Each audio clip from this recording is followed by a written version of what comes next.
So I think the biggest hurdle that this movie had to overcome was coming up with a story to where Venom can carry the entire movie by himself that had nothing to do with Spider-Man. That means coming up with a brand new origin story for the character. And I think in the right hands, it could be done well. And when this movie was announced, I heard somewhere that this movie is going to have sort of like a horror influence on it. And based on that, I was interested in seeing it.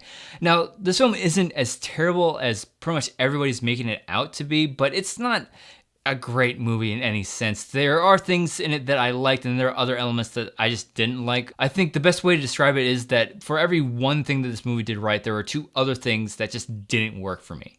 The action in this movie is kind of the perfect example of this. I mean, it's entertaining at the very least, but there were just so many times where I was wishing they would pull the camera back a little bit for a more wider angle, because it was really hard to see what was going on at times, especially at the climax of the film, the big finale fight. It was just so confusing sometimes because they were in so tight and the creatures move really fast, and it was just so hard to see what was going on at times. I get why they're cutting in close because they wanted to ramp up the action, but it was just so hard to see what was going on at times. And I think by far the dynamic between Eddie Brock and Venom was easily the best part about the movie. Not all the humor works in this film, but the humor between Eddie and Venom just worked almost every time for me. And Tom Hardy does an adequate job with the character of Eddie Brock. It's just everything else surrounding the character that I had a problem with. For me, the writing was the biggest weakness of this movie. The first 20 minutes felt very unnecessary. I didn't need to see what Eddie Brock's life was before he got down on his luck. I feel you could have really achieved the same effect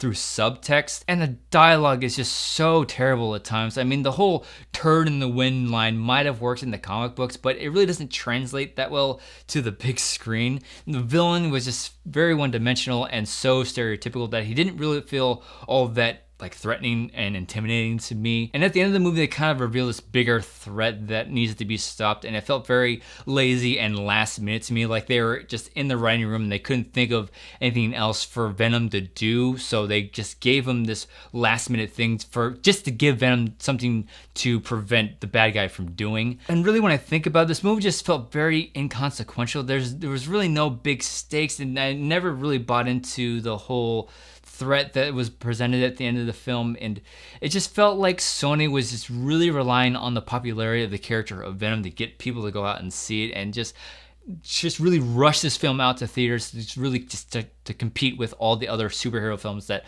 Marvel and Fox and Warner Brothers are just cranking out every year. And also, I hear a lot of people like complain that this movie should have been R-rated and it would have made the movie better. I don't think it would have. It would have still had the same exact problems, just with more gore. And I don't think that it would have added much to the movie overall. So when it comes down to it, I think this movie is just trying too hard to keep up with all the other blockbuster comic book films. The thing that I liked most was the dynamic between Eddie Brock and Venom, and I think had they would have kept it simple and focused mainly on that dynamic, I would have enjoyed this movie a whole lot more. So I'm giving Venom 2 out of 5 stars.